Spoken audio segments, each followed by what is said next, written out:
네, 여자의 저주. 네. 창세기 3장 16절 또 여자에게 이르시되 내가 내게 잉태하는 고통을 크게 더하리니 내가 수고하고 자식을 낳을 것이며 너의 남편을 사모하고 남편은 너를 다스릴 것이니라 하시고, 일반적 해석 사모하고 테슈카 슈쿠 무엇을 쫓다 원하다에서 파생된 말로 의뢰하다 기대다란 뜻. 그러나 이것은 여자가 남자에게 종속된다는 의미가 아니라 아내가 하나님께로부터 받은 자기 남편의 권위를 정당한 것으로 인정해 준다는 뜻이다. 에베소서 5장 22절에서 23절 아내들이여 자기 남편에게 복종하기를 주께 하듯 하라. 이는 남편이 아내의 머리됨이 그리스도께서 교회의 머리됨과 같음이니 그가 친히 몸의 구주시니라. 이 말씀을 보면 여자가 범죄하지 않았다면 잉태하는 고통이 없이 자녀를 생산할 뻔하였다. 그뿐 아니라 그는 그 남편에게 종속되지도 않았을 뻔하였다. 네. 여자의 저주가 선악과를 따먹고 하나님으로부터 이제 주어진 거잖아요. 그런데 여기에서 두 가지의 저주가 여자에게 있어요. 하나는 뭐예요? 자식을 낳을 때 잉태하는 고통을 크게 더할 거다. 예, 그리고 수고해서 자식을 낳을 거다. 잉태할 때도 엄청 힘들잖아요. 전 잉태할 때 10달을 그냥 국수만 먹고 살았어요. 얼마나 입덧이 심한지. 잉태하는 거 진짜 이거 너무 엄청 힘들어요. 그리고 낳을 때 또 엄청 수고하잖아요. 엄청 힘들잖아요. 예, 이게 하나님으로부터 온 저주였어요. 선악과를 따먹었기 때문에 온 벌이었고요. 또 하나는 뭐냐면 너는 남편을 사모하고 남편은 너를 다스릴 것이다라는 거예요. 그런데 우리 한글 성경에 보면 일반적인 해석을 보면 사모라는 단어는 테슈카라는 단어예요. 근데 이 테슈카라는 단어는 슈쿠, 뭐뭐를 쫓다, 뭐뭐를 원하다 해서 파생된 말로써 의뢰하다, 기대다 이런 뜻이에요. 되게 좋은 거예요. 그렇잖아요. 아내가 남편에게 그리고 맨 처음에 결혼할 때 서방님 막 이렇게 하잖아요. 그죠? 서방님이 되고 그 각시가 된다면 보호하잖아요. 서방님이 각시 막 보호하지 않아요? 이게 원래 좋은 거예요. 그런데 이게 저주로 이렇게 잘못되었다는 거예요. 그래서 성경적으로 볼 때는 남편에게 종속되는 게 아니라 아내들이여, 에베소 5장 보면 아내들이여 자기 남편에게 복종하기를 주께 하듯 하라. 이는 남편이 아내의 머리됨이 그리스도께서 교회의 머리됨과 같음이니 그가 친히 몸의 구주시니라. 이렇게 이미 신약 성경에서 바울은 에베소 교인들을 통하여 아내와 남편에게 어떻게 살아가야 되는지를 이미 다 가르쳐 주세요. 이게 일반적인 해석을 보면 사모하고라는 단어가 이게요 굉장히 좋은 말이에요. 의지하고 기대고 이러고 살아가는 건데, 근데 너무 조금 더 볼게요. 영적 해석으로 볼게요. 그때 주께서 여성에게 말했다. 당신이 출생을 줄 때 당신은 지독하게 고생할 것이다. 그러나 당신은 아직도 당신의 남편에게 요구할 것이다. 그리고 그는 당신을 지배할 것이다. 창세기 3장 16절 공동 번역 개정판. 그리고 여자에게는 이렇게 말씀하셨다. 너는 아기를 낳을 때 몹시 고생하리라. 고생하지 않고는 아기를 낳지 못하리라. 남편을 마음대로 주무르고 싶겠지만 도리어 남편의 손아귀에 들리라. 새번역. 여자에게 이렇게 말씀하셨다. 내가 너에게 임신하는 고통을 크게 더할 것이니 너는 고통을 겪으며 자식을 낳을 것이다. 내가 남편을 지배하려고 해도 남편이 너를 다스릴 것이다. 이상과 같이 창세기 3장 16절의 해석은 일반적인 해석과 영적인 해석 사이에는 다른 차이와 의미가 있습니다. 여기서 볼 수 있는 사실은 성경 속에서는 하나님의 저주와 풀이가 속 깊이 숨겨져 있다. 일반적인 눈으로 보이지 않지만 영적인 눈으로 보면 말씀은 보여지고 풀어짐을 본다. 예, 일반적인 해석과 영적인 해석에는 큰 차이가 있어요. 대축하 사모라는 단어가 이게 좋은 건데 영적으로 보면 영어 성경이나 공동 번역 개정판 새 번역에는 완전히 다르게 해석하고 있죠. 영어 성경에는 당신의 남편에게 요구할 것이다. 그리고 그는 당신을 지배할 것이다. 요구하면 남편에게 요구하면 너는 남편에게 지배당할 것이다. 공동 번역에도 남편을 마음대로 주무르고 싶겠지만 도리어 남편의 손아귀에 들 것이다. 남편을 주무르고 싶어서 잔소리하고 자꾸 이렇게 얘기를 하게 되면 남편의 손아귀에 들게 된다는 거예요. 그리고 새 번역에는 네가 남편을 지배하려고 해도 남편이 너를 다스릴 것이다. 완전히 이렇게 영적인 해석과 일본적인 해석이 조금 차이가 있는 것을 보게 되셨다는 거예요. 그래서 고 목사님은 이 책을 쓰실 때 처음에 선악과의 비밀을 깨달으시면서 이 여자의 저주, 남자의 저주에 계속 포커스를 갖추고 계속 이렇게 이게 왜 이렇게 됐을까? 이거는 그럼 어떻게 하면 풀어질 수 있을까? 이런 생각을 많이 하시고 계셨을 때 처음으로 캐나다에 갔을 때 이 부부를 보면서 이 여자의 저주를 이제 알게 됐고 풀게 되셨다는 이야기를 하셨거든요. 그래서 이 말씀을 계속 생각하시면서 이렇게 했다는 거예요. 위 본문의 말씀에서.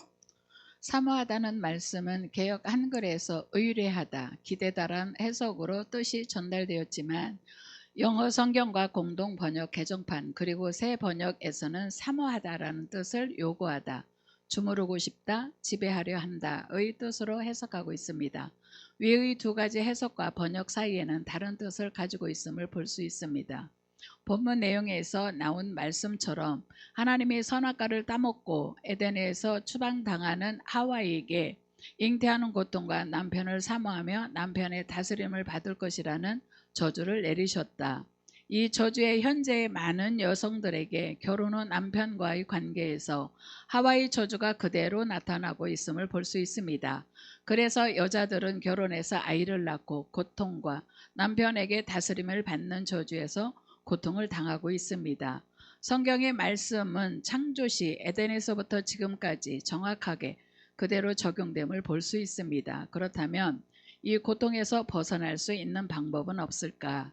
많은 여성들이 결혼 후 출산의 고통과 남편과의 관계에서 많은 고통을 당하고 있다. 그 이유를 알아보면 대부분의 여성들은 남편이 자신들의 요구에 응답하지 않는다는 것이다. 즉 자신들의 말에 따라주지 않는다는 것이다.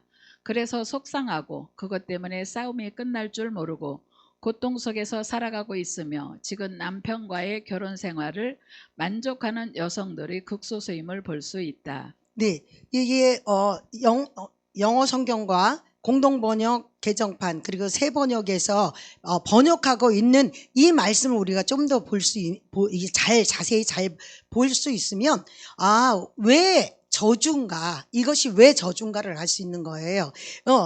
하나님이 주신 벌이야. 하나님 왜 선악과를 따먹지 마라. 따먹으면 정령 죽으리라. 이렇게 말씀을 하셨잖아요. 그런데 이 하와가 뱀의 말을 듣는 게 자기에게 더 유리했거든요. 따먹으면 죽어 하는 것보다 아니야. 따먹으면 안 죽어. 눈이 밝아져서 하나님같이 되는데? 이렇게 얘기하니까 이게 자기 귀에 들린 게 자기 마음을 움직이고 생각을 움직이는 게 바로 그게 더 좋은 거예요. 따먹어? 그럼 안 죽어? 그럼 따먹자. 이러고 딱 눈에 보니까 보암직도 하고 지혜롭게 할 만큼 탐스럽게도 하고 막 손이 저절로 가는 거죠. 그래서 따서 먹으니까 진짜 안 죽었어요. 안 죽었잖아요, 자기가. 그러니까 그러나 이미 죽음이 왔어요. 죽음은 분리잖아요. 하나님과 이제 영적인 하나님이 우리에게 생기를 불어넣어 주셔서 생명이 되게 하셔서 영이신 하나님과 생영이 된 우리와 아담과 하와가 이렇게 교통이 되게 하셨는데 그거를 따먹는 순간에 죽음이 와서 이제 불안해지기 시작했고 두려워하게 됐고 수치스럽게 된 거예요. 그전에는 안 그랬거든요. 성경 보세요. 창세기에 보면은 2장에 보면은 그들이 벌거벗었으나 수치스러워하지 않았더라 이랬어요. 내 살 중에 살이요, 뼈 중에 뼈리요, 뭐 이렇게 나오잖아요. 아담이. 그리고 이 하와도 그러고 그러는데 따먹자마자 그들이 눈이 밝아져서 이제 사실을 보게 되면서 얼레리 꼴레리 아이고 얼레리 꼴레리 이렇게 서로 비판하고 판단하고 이렇게 되는 거예요. 그러니까 남편이 아내의 말을 듣기 시작하지 않았죠. 예, 왜요? 그 뒤에 가면 알겠지만 하나님께서 또 하나님이 또 벌을 주신 이유가 저주를 내리신 이유는 남편이 아내의 말을 들어서 또 따먹으면 안 되잖아요. 하나님의 명령을 어기면 안 되잖아요. 그러니까 남편들이 아내의 말을 듣지 못하게 고 목사님 말씀으로는 귀에서 막 피가 나더랬잖아요. 사모님이 여보 우리 얘기 좀 해요. 이렇게 얘기 여자의 저주 끝나시기 전에 그러면은 그냥 도망도 못 가고 가만히 누워가지고 계셔야 된대요. 그럼 이렇게 얘기를 하면 막 귀가 아파가지고 피가 나는 것 같더래요. 근데 고 목사님만 그런 게 아니라 아마 저희 남편도 그랬던 것 같아요. 저희 남편이 30년을 돌싱으로 살았어요. 예, 그런데 그때 지금 생각하면 21의 지도 나도 우리도 동갑이에요. 근데 제가 5개월 누나예요. 그러니까 존댓말 한 번도 안 해봤고 그냥 부르는 게 자기야 이게 끝이에요. 뭐 여봉, 오빠 뭐 이런 거 한 번도 못 해봤어요. 그랬는데 그렇게 부드럽게 따뜻하게 해보질 못했고 보니까 애 둘 데리고 어린 나이에 살아내야 되는데 너무 철딱서니가 없는 거예요. 너무 철딱서니가 없고 자기밖에 모르고 그러다 보니까 요구를 하죠. 제가. 그리고 자꾸 주물르려 그러고 너 그렇게 하면 안 돼. 가지 마. 거기 술 먹지 마. 왜 그래? 이렇게 했어요. 그렇게 하니까 얼마나 귀가 따가웠겠어요. 얼마나 귀가 아팠겠어요. 그러니까 나중에 12년 살고요. 다른 여자하고요. 그냥 야밤 도주를 하더라고요. 날씬하고 이쁘고 키 크고 황신에 닮은 박영희 어디에 있냐. 예수 믿어라. 그래가지고 그렇게 갔어요. 그런데 그때부터 지금까지 이렇게 살아오면서 내가 회개하고 내가 잘못했구나라는 생각을 해본 적이 없어요. 제가 예수 잘 믿었거든요. 그랬는데 내가 잘못했구나. 내가 잘못해서 저 남자가 다른 여자하고 이렇게 갔구나. 이 생각 해본 적이 없어요.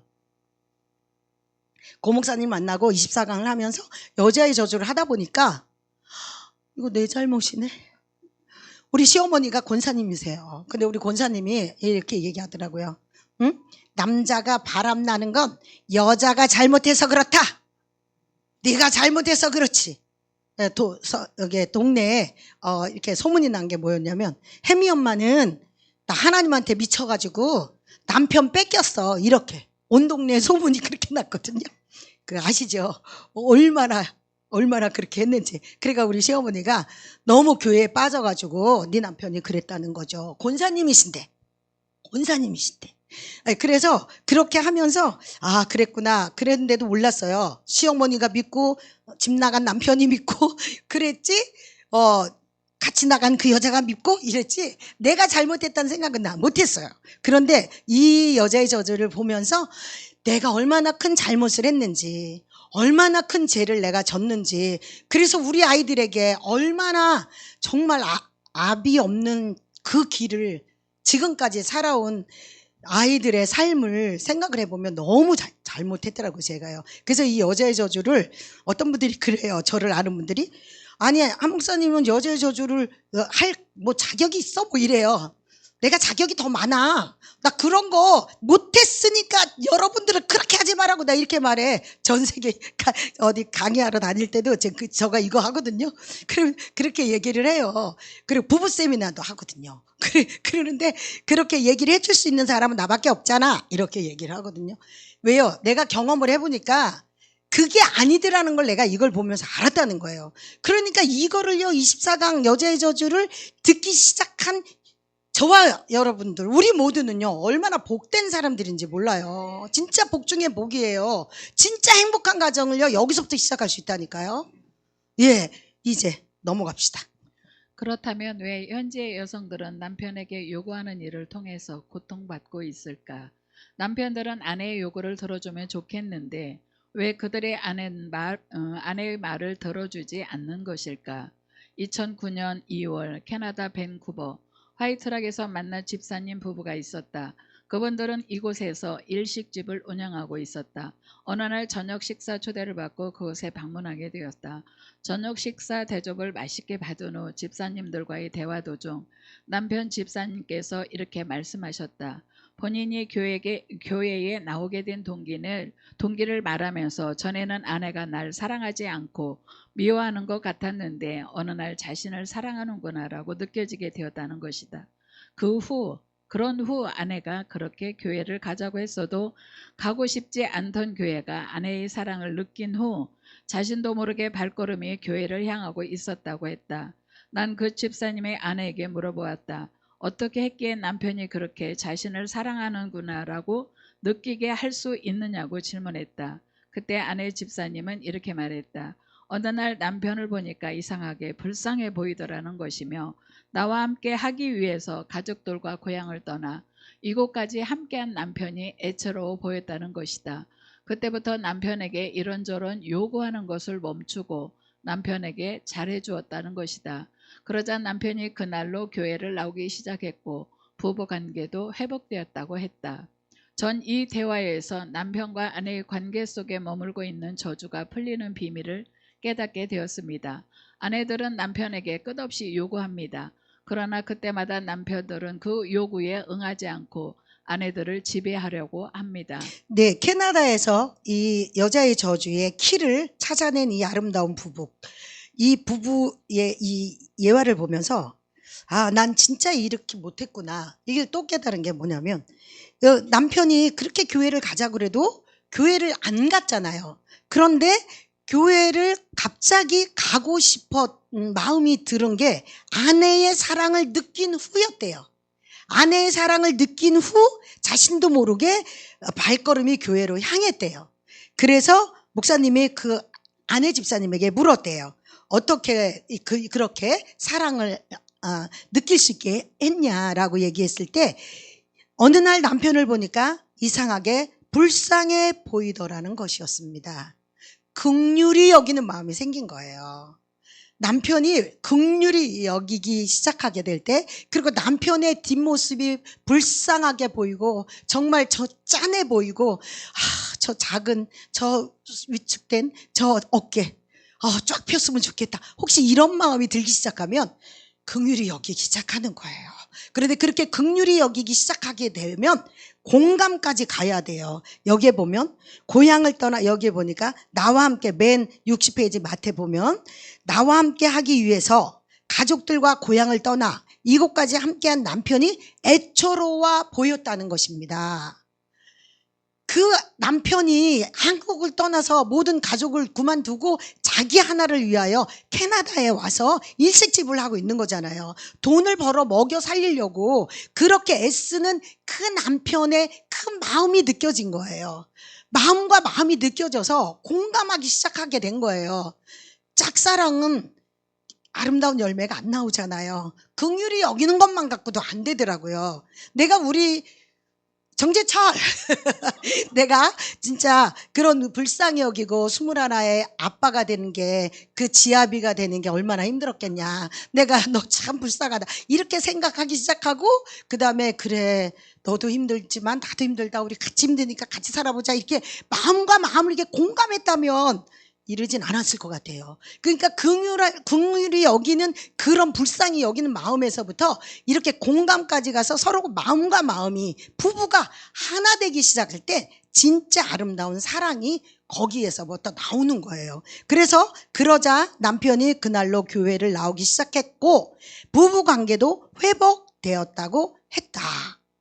사랑이 시작된 거잖아요. 사랑. 이 사랑이 키입니다. 네, 왜일까요? 왜일까요? 그것은 성경에서 그 해답을 찾을 수 있습니다. 태초에 하와는 아담에게 선악과를 먹도록 요구했습니다. 그래서 아담은 그 요구에 응해서 선악과를 먹은 후 타락했고 에덴에서 추방당했습니다. 그때 하나님이 하와에게 두 가지 저주를 내립니다. 잉태하는 고통의 저주와 남편에게 무엇이든 요구할 때 남편들이 들어주지 않고 그 요구가 있을 때마다 오히려 다스림과 지배를 받도록 하셨습니다. 왜일까요? 그 이유는 하와가 남편인 아담에게 선악과를 따먹고 타락하도록 했기에 두 번 다시 그 요구를 듣지 않도록 저주를 내리신 것입니다. 그래서 여자들이 요구하는 것을 멈추지 않는 한 이 저주는 끝까지 풀리지 않도록 하나님께서 저주를 내리셨던 것입니다. 남편은 아내가 요구를 멈추면 그 여자의 저주가 풀려 자신을 사랑하는 것으로 인식하게 되고 그때부터 아내의 말을 따라주는 것을 보게 됩니다. 하나님은 저주를 우리에게 내리셨지만 그 저주를 풀 수 있는 길도 숨겨두셨던 것입니다. 아멘. 여기에서 보니까요. 왜 남자들이 듣지 못하도록 하나님이 그렇게 그리고 요구를 하면 다스림과 지배를 받도록 하셨느냐. 그것은요. 여자들이 요구하는 일을 멈추지 않는 한 이 저주는 계속 반복되는 거예요. 부부간에. 그러니 그 가정이 얼마나 힘들어요. 부부만 힘든 거 아니잖아요. 엄마 아빠 쌓아봐. 제일 힘든 게 자녀들이에요. 자녀들. 그러니까 모두가 다 힘들어지는 거예요. 이 저주는 빨리 끝내면 끝낼수록 행복입니다. 행복.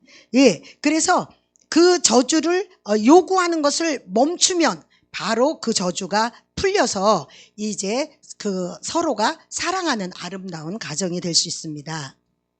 우리가 살아가는 삶 속에는 이처럼 수많은 죄로 인한 저주 때문에 다가오는 고통들이 많습니다.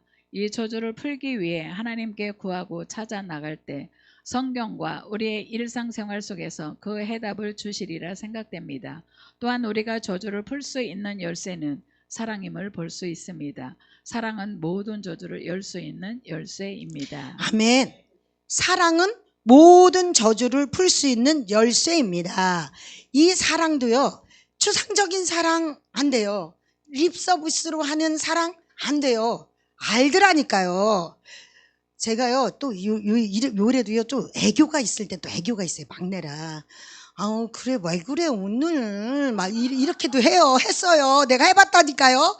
근데요 내 진짜 이 마음에 공감하지 않으면서 내가 입으로만 하고 어느 날은 또 그 땀 펄펄 흘리고 일하고 들어오는 모습 보면 불쌍하죠. 어떻게 안 불쌍해요.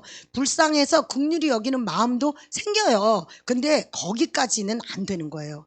공감해서 정말 그리고 내가 그렇게 너를 불쌍히 여기고 너를 진짜 아무 조건 없이 요구하지 않고 정말 아무 조건 없이 주무르려고도 하지도 않고 남편 머리 밟고 이러고 다니려고 하지 않고 정말 존경해주고 인정해주고 그렇게 하려고 하는 마음이 들잖아요.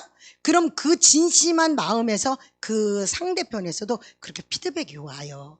그래서 남편과의 이 사랑까지 갈 땐 이 긍휼에서부터 이 공감으로부터 그리고 진짜 사랑.